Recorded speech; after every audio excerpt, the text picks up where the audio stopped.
is one of the greatest dogs I've ever known. I took the big saw and put a hole in the door and put a hole in the back of the house so that he could get out.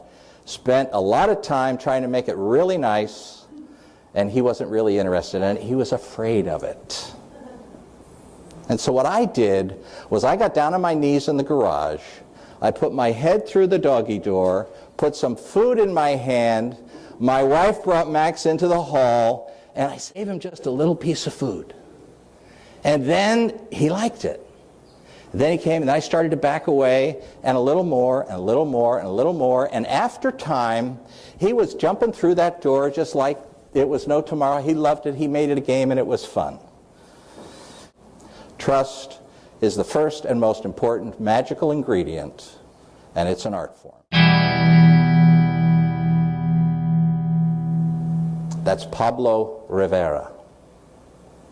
Pablo helped me work in the yard for several years.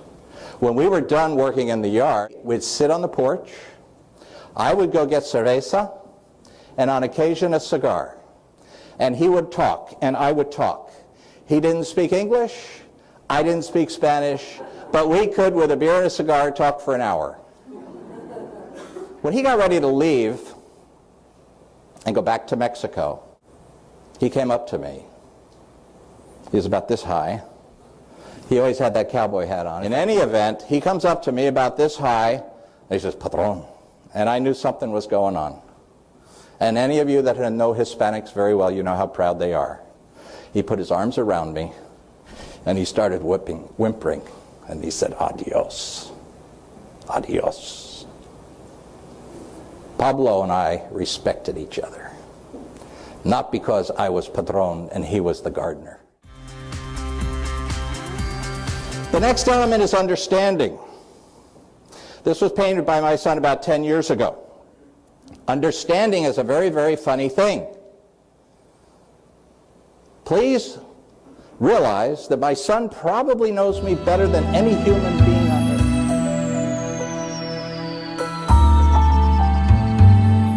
Given that we as human beings, it's all about us, have got to get into the other person and realize it's all about them. It requires empathy.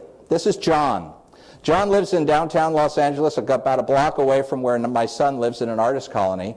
And John, I've seen him many times, hasn't changed his situation. He's still chugging along. Do you have empathy for those people that are not as capable, as good-looking, as smart, as sophisticated, as polite, as with it as you are? And then ultimately, it takes resolution. You have to come to a decision. You have to come to an agreement. It could be to agree to disagree, but to effectively communicate or effectively to coach. Ultimately, it must come down to a decision.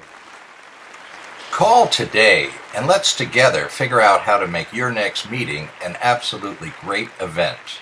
I look forward to talking with you.